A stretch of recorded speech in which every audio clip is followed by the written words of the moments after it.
Bakari Idris Basari adalah seorang pria yang penuh semangat walaupun kehidupannya serba pas-pasan. Pada suatu hari, Dris mengikuti sebuah wawancara untuk menjadi perawat seseorang yang bernama Filipe Pozzo. Filipe ini menderita kelumpuhan, namun ia juga adalah orang yang kaya raya. Berbeda dengan calon perawat lain, ternyata alasan Dris ikut wawancara di situ bukanlah untuk jadi perawatnya si Filipe, tapi biar dapat tanda tangan bukti kehadirannya di wawancara, agar si Dris ini bisa mencairkan dana bantuan dari pemerintah. Di tengah wawancara, Dris sampai berdebat sama Filipe dan saling beradu pengetahuan tentang musik. Ia juga merayu asisten cantik Filipe yang bernama Magali. Melihat semua kelakuan Dris yang ngeselin, tadinya Filipe berencana buat nolak si Dris. Tapi karena kasihan, Filipe akhirnya berjanji besok ia akan menandatangani surat wawancaranya si Dris. Selesai wawancara, Dris yang mau pulang, di situ dia mengambil salah satu telur hias di rumah Filipe. Setelah itu, Dris pun lalu pulang ke rumah kecilnya yang sangat sesak karena ia tinggal bersama dengan banyak adik-adiknya.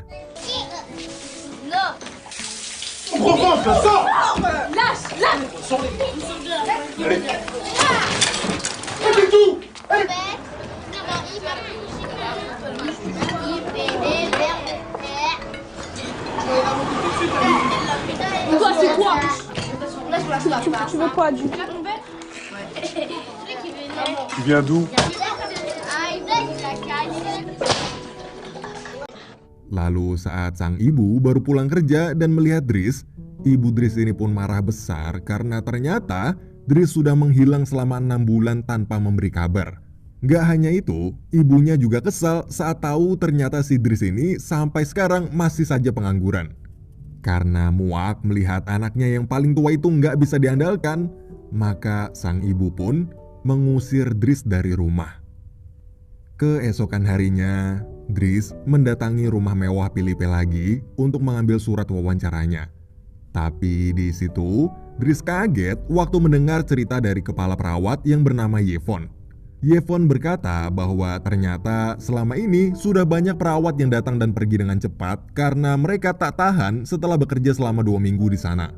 Padahal walaupun jam kerjanya panjang, yaitu 24 jam, tapi mereka sudah ditunjang fasilitas yang sangat nyaman, mulai dari kamar mewah hingga menu makanan yang enak setiap harinya.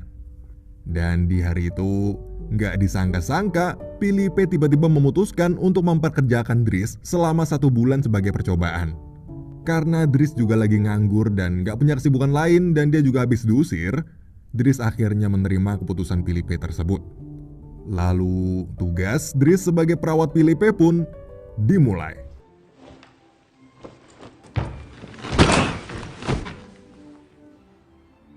Quoi? Di hari pertamanya sebagai perawat, Dris seringkali membuat kesalahan mulai dari ketiduran saat memijat Filipe. Oh, debout! Membersihkan kaki Filipe menggunakan sampo, Enfin, écoute. hingga dengan sengaja menumpahkan air panas ke kaki Filipe yang mati rasa karena lumpuh. Mais c'est pas vrai, qu'est-ce que tu fabriques encore? Eh mais en fait vous sentez rien du tout là. Vous avez fini de jouer, non? Non rien, il s'en fout, regarde. Mais arrête, tu vas le brûler! Dan sampailah saat Dris ditugaskan untuk membersihkan pantatnya si Filipe. Di situ Dris langsung emosi dan menolak mengerjakannya sambil bersumpah bahwa seumur hidupnya ia tak akan pernah sudi melakukan hal itu karena merasa jijik. Akhirnya tugas itu pun dikerjakan perawat lain. Kemudian tugas demi tugas Dris terus berlanjut. Moi, du coup, je risque de m'évanouir. Pour vous, vaut mieux vous évanouir. Franchement, à un moment donné, faut...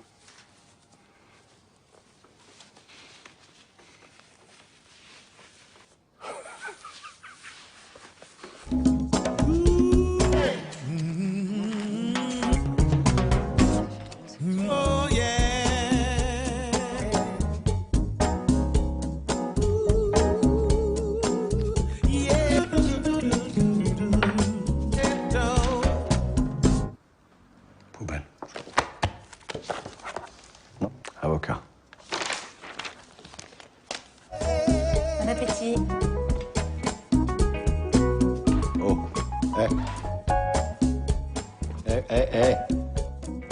Pardon. merde, putain, j'oublie tout le temps.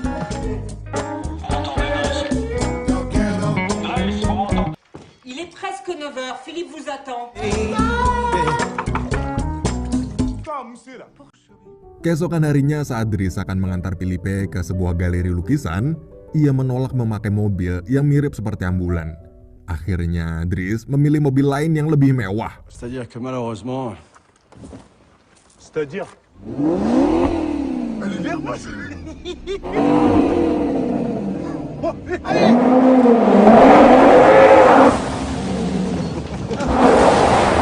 Saat sampai di sana, Dries merasa bingung karena Philippe terus-menerus memandangi sebuah lukisan abstrak selama 1 jam lamanya.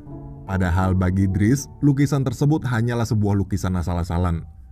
Setelah melihat lukisan itu dengan sangat lama, Philippe lalu berniat untuk membeli lukisan asal-asalan tersebut dengan harga 41.000 euro atau sekitar 700 juta rupiah. Dries pun kaget, tapi karena ia tahu kalau Philippe kaya raya, maka dia nggak bisa nahan tuh bocah. Beberapa waktu kemudian, ada seorang rekan Philippe yang memberitahunya untuk berhati-hati pada Dries.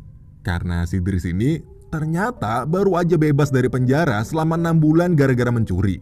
Ia juga mengingatkan kalau Dries adalah orang yang kasar dan berandalan.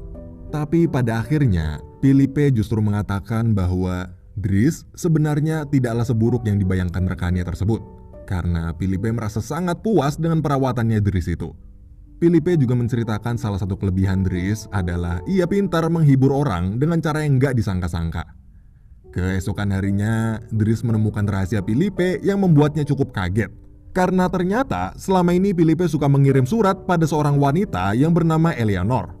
Dan sejak saat itu, Dries jadi sangat penasaran dengan hubungan spesialnya si Philippe dan Eleanor tersebut. Beberapa waktu kemudian, Dries melihat Philippe yang sesak nafas serta demam karena efek samping pengobatannya. Mengetahui Philippe butuh udara segar, dengan sigap Dries langsung segera membawanya keluar dengan kursi roda, walaupun saat itu Dries masih ngantuk banget. Gak lama setelah itu, Dries ngajak Philippe berkeliling kota Paris untuk menikmati pemandangan indah sebelum matahari terbit.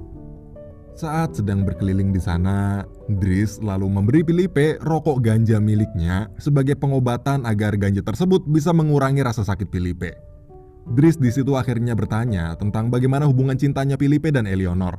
Karena dia bingung bagaimana caranya si Philippe bisa mesra-mesraan sama cewek padahal seluruh tubuhnya mulai dari bawah leher sampai tumit telah mati rasa dan lumpuh total. Philippe pun menjawab bahwa ternyata selama ini Philippe bisa merasakan sentuhan romantis dari seorang cewek atau terangsang lewat telinganya. Philippe di situ juga bercerita pada Dries tentang kenangan indahnya bersama almarhum istrinya yang bernama Alice. Ia mengatakan kalau Alice adalah seorang wanita yang sangat baik hati. Ia merasa bahagia dengan pernikahan mereka yang sudah berlangsung selama 25 tahun lamanya. Namun Alice yang kehilangan banyak darah saat keguguran akhirnya meninggal dunia. Sejak saat itu, Philippe mengadopsi seorang anak perempuan yang bernama Elisa. Philippe lalu mengatakan kalau sebenarnya bukan penyakit ini yang membuatnya merasa menderita. Namun, yang membuatnya lebih menderita adalah kenyataan bahwa Alice telah pergi untuk selamanya. Philippe juga menceritakan, meskipun ia rutin menjalani pengobatan dengan biaya yang sangat mahal, ia tetap aja diperkirakan hanya bisa hidup sampai di usia 70 tahun. Tak lama kemudian setelah obrolan mereka berdua yang hangat dan akrab, Philippe akhirnya menunjuk Dries sebagai perawat tetapnya karena ia berhasil melewati masa percobaan dengan baik. Namun di saat yang bersamaan, Philippe juga meminta Dries untuk mengembalikan telur hias pemberian Alice yang telah diambil Dries. Ternyata diam-diam si Philippe ini tahu kalau Dries sering mencuri barang-barang di rumahnya. Tapi di situ Dries malah bilang kalau dia nggak tahu soal telur yang dimaksud Philippe. Padahal dalam hati si Dries itu lupa naruh tuh telur di mana. Keesokan harinya Dries menjemput adiknya sepulang sekolah. Tapi di perjalanan ternyata ia mampir terlebih dahulu ke kantor polisi karena salah satu adik Dries terseret kasus ganja.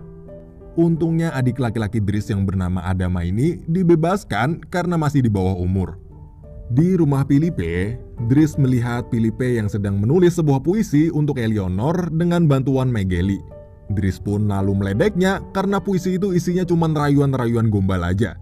Tapi di situ Dries kaget saat mengetahui kalau Philippe selama ini belum pernah bertemu dengan Eleanor. Padahal mereka berdua udah pacaran selama 6 bulan. Karena kesel sama hubungan mereka berdua yang gak jelas, Dries pun langsung nelpon Eleanor yang nomornya ada di surat. Dan setelah dipaksa sama si Dries, akhirnya Philippe berani ngobrol sama si Eleanor. Di situ Philippe juga mengirimkan fotonya pada Eleanor. Beberapa waktu kemudian, saat mereka sedang menonton sebuah opera, Dries berusaha membuat Philippe pede dengan berkata bahwa Philippe itu sebenarnya nggak perlu minder sama kekurangan fisiknya, karena zaman sekarang cewek lebih suka pria tajir daripada yang sempurna secara fisik. Momen kebersamaan mereka berdua itu pun terasa sangat dekat dan hangat. Hari demi hari berlalu hingga pada suatu saat Dries mengamuk gara-gara putrinya si Philippe itu nggak sopan sama Dries. Tapi ternyata sikap nggak ada akhlaknya Elisa ini tak hanya pada Dries saja, namun juga pada seluruh pelayan Philippe di rumah tersebut. Dries selalu meminta izin Philippe untuk menampar putrinya itu biar dia dapat pelajaran dan mau berubah. Namun Philippe melarang Dries karena ia merasa nggak tega. Karena kesal melihat sikap Philippe yang terlalu memanjakan putrinya itu pun, Dries langsung pergi ke kamar dengan perasaan yang sangat kesal. Tak lama kemudian, Dries terlihat sedang melukis sebuah lukisan abstrak yang dulu ia anggap aneh.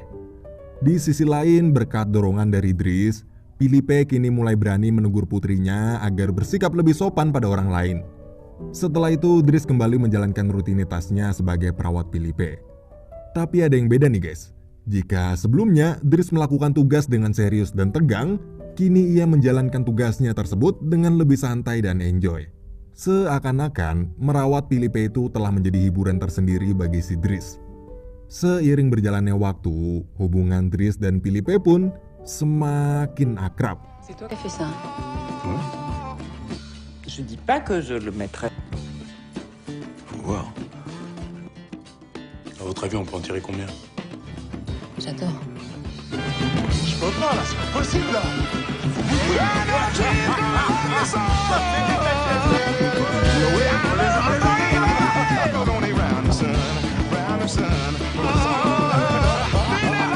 Setelah itu, Philippe bersiap mengadakan pesta ulang tahunnya.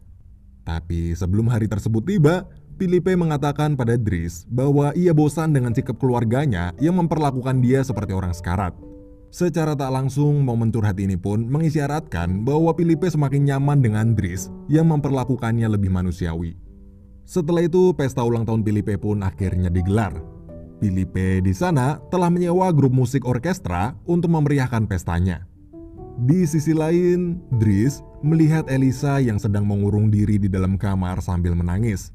Ia kemudian mendekatinya dan menanyakan apa yang menyebabkan ia sampai menangis. Elisa pun berkata bahwa dia baru aja diputusin pacarnya yang bernama Bastian. Elisa lalu tiba-tiba minta tolong pada Dries untuk berbicara dengan Bastian. Awalnya Dries menolak karena nggak mau ikut campur hubungan mereka. Namun setelah Elisa berkata akan memberikan Dries uang yang cukup banyak, maka Dries pun akhirnya mau. Di sisi lain, Philippe sedang menawari temannya lukisan abstrak yang sebelumnya Dries buat sendiri dengan harga sebesar 11.000 euro atau sekitar 188 juta rupiah. Lalu di puncak perayaan pesta ulang tahun tersebut, tiba-tiba Dries ngedance sambil mengajak semua orang di sana untuk ikut berdansa bersama. Hal itu ia lakukan hanya untuk menghibur Philippe yang menurut Dries selama ini pesta ulang tahun Philippe terasa membosankan. Dan ternyata Dries berhasil membuat Philippe tertawa lepas serta bahagia. Setelah pesta berakhir, Dries selalu mengantar Philippe ke kamarnya. Di situ, Dries memberikan surat balasan dari Eleanor. Ternyata isi dari surat tersebut adalah Eleanor berjanji pada Philippe akan pergi ke Paris, Prancis minggu depan untuk menemui Philippe. Dan gak cuma itu aja, Eleanor juga memberikan fotonya yang begitu cantik. Saking bahagianya Philippe di hari itu, ia sampai gak bisa tidur semalaman. Beberapa waktu kemudian, hari yang dinantikan Philippe itu pun tiba. Philippe bersiap menemui Eleanor dengan didampingi Yvonne. Di sisi lain, Dries berhasil membuat Bastian meminta maaf pada Elisa karena telah memutuskan hubungan mereka. Setelah itu, ia pergi ke tempat ibunya bekerja. Namun, karena masih merasa bersalah, Dries hanya bisa memandangi ibunya tersebut dari kejauhan dan lalu pergi. Di sisi lain, Philippe yang sedang menunggu Eleanor di situ, ia pun merasa gugup karena takut Eleanor akan kecewa saat melihat kondisi Philippe yang lumpuh. Akhirnya, karena rasa gugup Philippe yang sudah tak tertahankan lagi, ia pun memutuskan untuk pergi dari sana. Namun sayangnya saat Philippe berwajah keluar, ia nggak sengaja berpapasan dengan Eleanor. Tapi Philippe nggak sadar kalau ternyata wanita cantik dan elegan yang sedang lewat di sebelahnya itu adalah Eleanor. Hari demi hari pun berlalu. Philippe terus-menerus berusaha melupakan Eleanor. Sampai pada suatu hari, ia mengajak Dries untuk ikut bersamanya menaiki pesawat pribadi Philippe. Di atas sana, di dalam pesawat itu, Philippe memberikan sejumlah uang sebesar 11.000 euro pada Dries. Uang tersebut ternyata adalah uang hasil lukisan Dries sebelumnya yang berhasil terjual.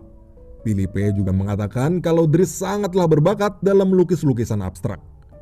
Hari demi hari berikutnya, mereka lalui dengan traveling dan jalan-jalan sambil menikmati waktu mereka berdua yang saat ini bukanlah lagi seperti bos dan karyawan, namun sudah terasa seperti sahabat dekat. Sampailah pada saat mereka berdua pulang ke rumah. Dries bertemu dengan Adama, yaitu salah satu adik laki-lakinya. Adik Dries itu datang ke tempat kerja Dries karena dia diusir dari rumah oleh ibunya setelah ketahuan terlibat kasus ganja. Melihat itu, Dries merasa kesal lalu memarahinya karena selalu membuat kekacauan. Gak lama kemudian, Dries dipanggil Philippe ke ruangannya. Di sana Philippe lalu mulai menanyakan tentang masa lalu dan kehidupan pribadi Dries. Dries pun mulai bercerita bahwa dulu ia adalah anak yatim piatu dari Senegal, Afrika, yang diadopsi sejak berumur 8 tahun. Perempuan yang selama ini dipanggil ibu olehnya ternyata adalah bibinya yang sebenarnya nama asli Dries adalah Bakari. Sedangkan adiknya yaitu si Adama juga adalah seorang anak yang lahir tanpa ayah.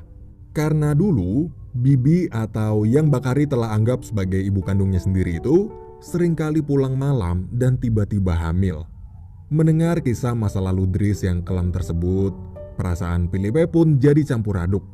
Karena selama ini Dries di mata Philippe yang selalu terlihat bahagia, ternyata mempunyai kisah yang menyedihkan. Philippe lalu menyuruhnya untuk berhenti menjadi perawat agar ia bisa fokus memperbaiki masalah pribadi keluarga Dries terlebih dahulu, supaya ia bisa bekerja dengan lebih tenang. Alasan lain kenapa Philippe memberhentikan Dries adalah karena ia menginginkan Dries bisa lebih sukses bekerja di tempat lain dan tak selamanya hanya menjadi seorang perawat. Philippe juga berkata bahwa perawatan yang Dries lakukan selama ini sangatlah memuaskan. Sebenarnya ia nggak rela kalau Dries harus pergi, namun di malam itu sebagai seorang sahabat, ia melakukannya demi kebaikan Dries. Pagi hari saat Dries akan pergi dari rumah Philippe, semua perawat di sana pun merasa sedih karena kehadiran Dries di rumah Philippe tersebut selama ini telah membawa kebahagiaan dan keceriaan. Akhirnya mereka semua pun berpisah. Dries dan adiknya Adama lalu pergi dari rumah Philippe. Di perjalanan pulang itu, mereka berniat untuk menjemput ibunya yang baru aja pulang kerja. Di situ, Dries dan Adama lalu tertunduk meminta maaf pada sang ibu dan segera membantu membawakan tas ibunya. Semarah apapun sang ibu yang telah mengusir kedua anaknya itu, namun tetap saja sang ibu akan memaafkan Dries serta Adama. Kemudian mereka bertiga pun berjalan bersama pulang ke rumah. Beberapa waktu kemudian, Dries melamar pekerjaan sebagai kurir di salah satu perusahaan. Di sisi lain, Philippe telah mempunyai perawat baru. Namun perawatnya yang sekarang itu nggak seperti Dries yang merawat Philippe dengan penuh canda tawa. Kini Philippe terlihat lebih sering diam, seakan dirinya nggak nyaman dan nggak ada seorang pun yang menghiburnya seperti dulu. Hingga pada malam hari, Philippe mengalami sesak nafas sampai si perawat berusaha untuk menolong, tapi Philippe nggak mau. Akhirnya Yvonne memutuskan untuk menemui Dries agar bisa merawat Philippe kembali seperti dulu. Esok hari, Dries datang ke rumah Philippe untuk melihat keadaannya. Melihat Dries yang kembali lagi itu pun, Felipe merasa bahagia sekaligus sedih. Tapi di situ Dries langsung mencairkan suasana dengan meledek penampilan Felipe yang sekarang ditumbuhi jenggot dan kumis yang begitu lebat. Hal tersebut pun seketika membuat momen kedua sahabat itu bernostalgia seperti dulu. Beberapa waktu kemudian, Dries mengajak Felipe pergi ke suatu tempat. Di perjalanan, Dries dengan cepat memacu mobilnya hingga mereka berdua ditangkap polisi karena kebut-kebutan. Tapi di situ, Dries nggak kehabisan nakal. Ia malah memanfaatkan Felipe dengan mengatakan pada para polisi di sana bahwa Felipe sedang membutuhkan pertolongan cepat karena struknya kambuh. Akhirnya, para polisi pun nggak jadi menilang mereka, tapi justru malah mengawal mereka berdua ke rumah sakit.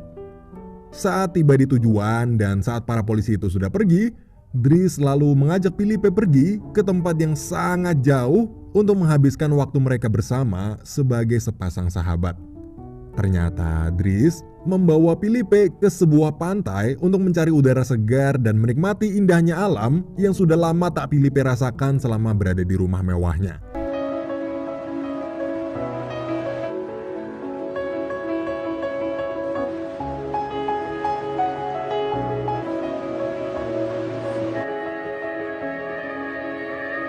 Écoute sec, ça me soulagerait. Vous ouvrez les yeux.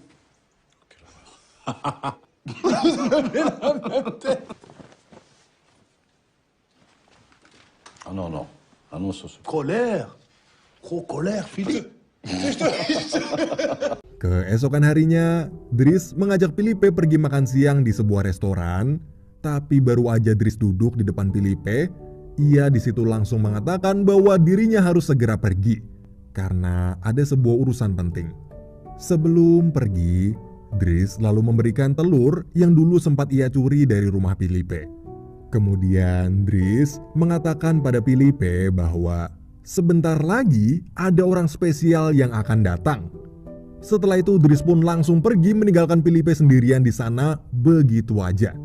Kepergian Dries yang gak disangka-sangka tersebut membuat Felipe sangat bingung sekaligus gugup karena dia gak tahu siapa orang spesial yang Dries maksud. Tak lama setelah Dries pergi, tiba-tiba muncul seorang wanita yang sangat cantik datang lalu duduk di depan Felipe. Ternyata wanita tersebut adalah Eleonor. Diam-diam, Dries sudah merencanakan pertemuan Felipe dan Eleonor itu. Karena sebenarnya Dries tahu kalau Felipe masih menyimpan perasaan pada Eleonor.